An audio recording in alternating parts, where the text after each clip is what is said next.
All right, let's start to clean up and annotate our elevations a little bit. So let's start with our east elevation. Double click on our east elevation, go over to that view, zoom in a little bit.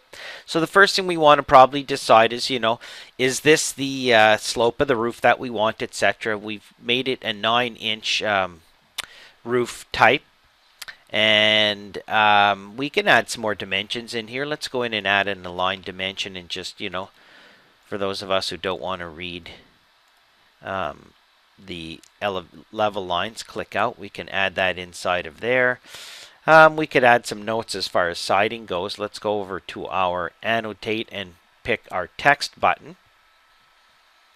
And then we can just put some text. Now, let's do this. Back to hit escape here.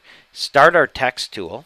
And I'm going to say one segment, okay, of a leader line. Okay, no leader, 2 segments curved. In fact, I like the curved ones, so I'm going to go curved. We're going to change our arrowhead style too. So the first thing it says down here is click to specify leader point. So you want to go click on here and then go up. And then when you're done, you click again. And then we say, okay, asphalt shingles. And then click out, escape, escape. And then we can, pick on this and change the text. Click out again. Or we can, move this guy around, grab this, something like that. Okay. And then we can grab this because it's just not, just unintelligent text. And I can copy that down and then click on here and just call this, siding, etc. And then pick on here, do whatever I want. So you can copy text and notes really easily.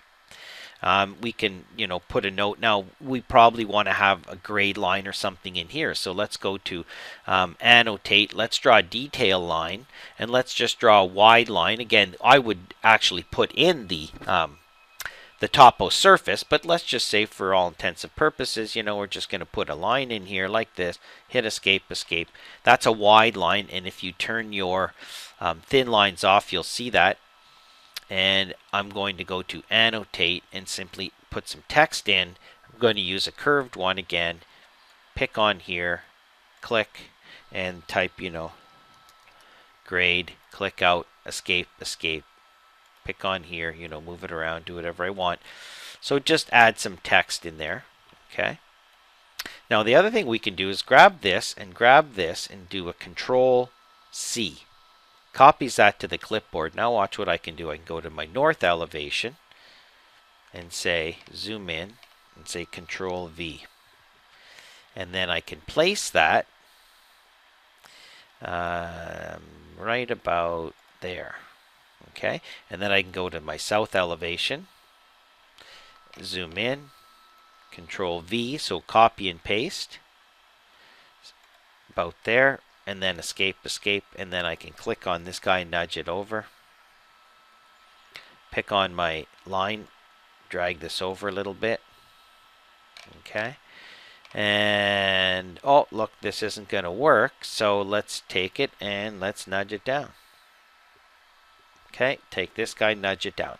So again, this is just line work. I would model the topo surface in, but this is just, one very quick and easy way of, showing a grade line.